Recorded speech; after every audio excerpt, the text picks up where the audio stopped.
I think with the week off in between games, sometimes you lose and you want to hurry up and get back on the floor and try to correct the mistakes that you made as far as playing another opponent. And I think for this particular team in the moment that we were in this week with finals, it was good for us. I thought it was really good for our team to get some individual film sessions in, collective film sessions, a little bit of individual work with the coaches, but more importantly, just kind of work on ourselves and not be talking about another team for an entire week. And I've seen some growth already just in a week, which I think if everybody saw both games, Mississippi State and Tennessee, you saw even some growth in that week.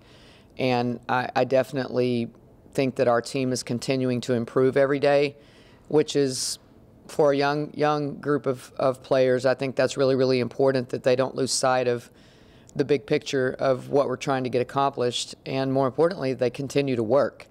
And as we go into the Stetson game on Sunday, I'll look forward to seeing whether we've improved in some areas, and in particular defensively. I think that when you look back at the Tennessee game and then move forward to Stetson, my concern is, can we guard them?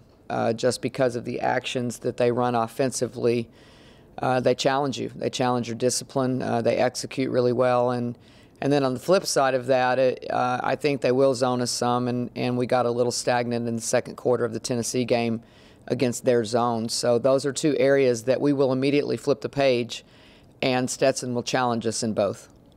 Is this a good week to, you mentioned defense primarily, but the interior offense more? Collier's missing layups, and Holmes is still taking jumpers, I guess. Yeah. Well, I think that the shots that Joyner took, they were against the zone, and those are shots that as we move forward she can make and will make. So, one of them was wide open, and I would tell her to take that 10 times out of 10 because it is a good shot for her. And one of them, we could have had one more pass to an open shooter, still flattening it, still putting the ball in the high post area with Joyner having the ball in her hands. But, she was antsy in that game. She wanted to make plays, and I understand that, and we'll grow from that.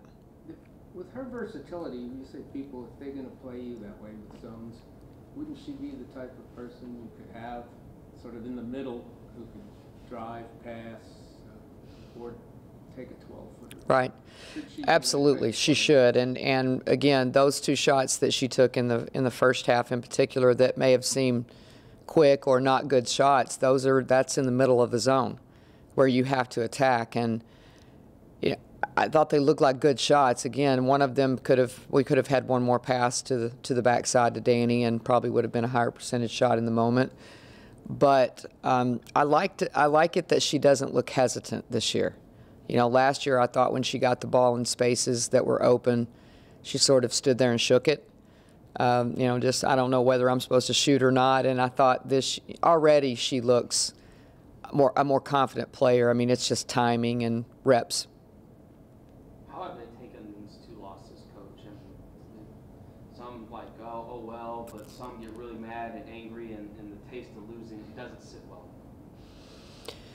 well. You'd probably have to ask them internally, because I think what they present sometimes, to your eyes, it might be a different story in the locker room. I don't know how mad they were after the game, because they are very young, and I think at times they would look at it like, well, we played better, but it still wasn't a win. And I think there are some that were angry, that it was right there for the taking and we just couldn't get stops. To be honest with you, it's all about their approach to practice that matters to me. Young people have different emotions that, as an adult, I've learned you can't judge. It doesn't mean they don't not like losing just because they're not mad. I think I used to think that when I was a young coach and get mad if they weren't mad with me. But I think, young people are everybody's going to react different ways, but I will say that their approach to practice is what matters to me.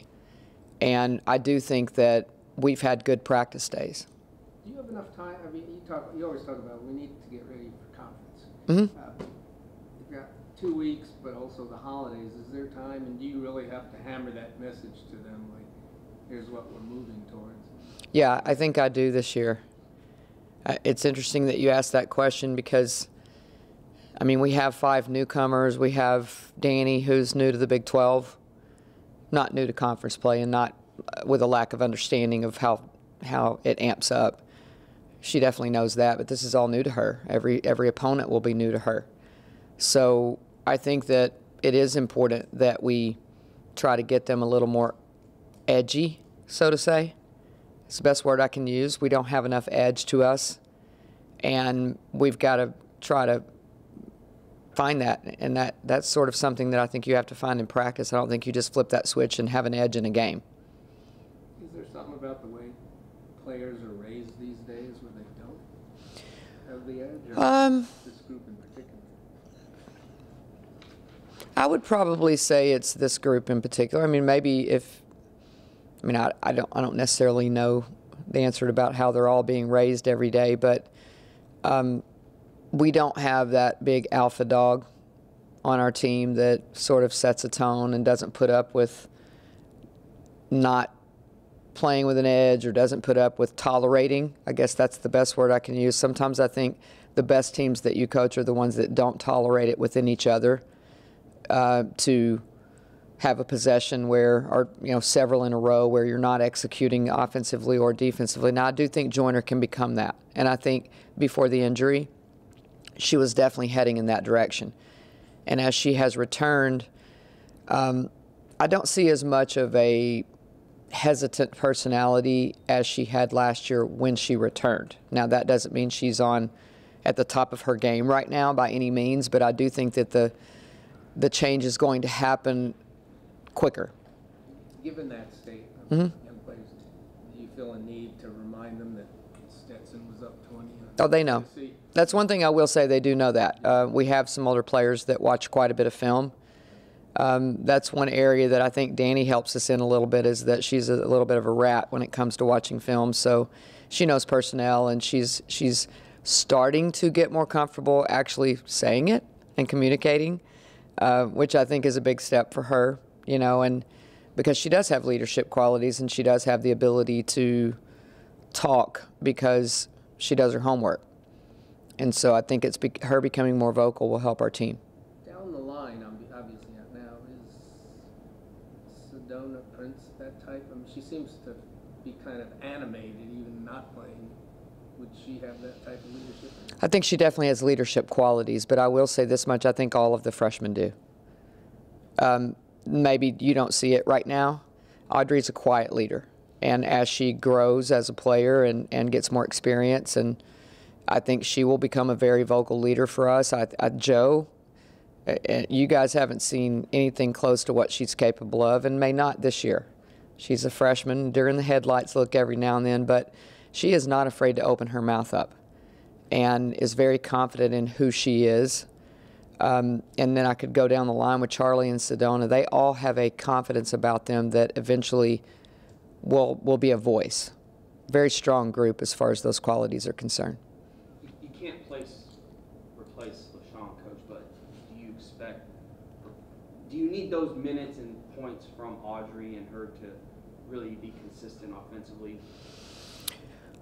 I think Audrey needs to be able to do what she's doing right now. I wouldn't say I need any more from her. I mean, she played 30-something minutes against a top 10 opponent and they were pretty quality minutes, although fatigue may have gotten the best of her in a few possessions and inexperience. What I need is all of them just to do their jobs. I think they're all very talented players, that if each individual player would do what they're capable of and do the job that's been assigned to them, our team would be absolutely more effective.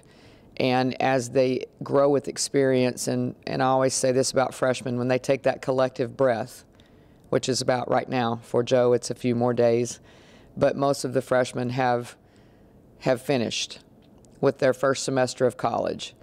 And it's very interesting to see them take that big breath and say, you know what, I'm okay. My feet are on the ground here.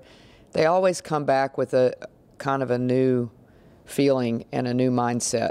once they're able to go home, see the family, and get a little love from their parents, they always come back a little different. And I think if we can get those freshmen to add some energy off the bench, and I include, I think we've all seen the glimpses of what Charlie can do, and I think she'll continue to grow. But also, Jo can give us something. There's no question about that. I mean, she is very capable of being an energy player off the bench that can defend like LaShawn did and get some transition buckets for you and do some things that really just are based on energy. And if we can gather some more players, I think moving Jada back to the 3 is going to be helpful for her. I appreciate the fact that she played out of position this whole entire semester. And if Jada doesn't do what she did at Quinnipiac, we don't win. But she is out of position at the forward position as opposed to the big wing position. So I think that will help her do what she does best. And as we continue to be able to do that, barring any other injuries, I think we'll continue to grow.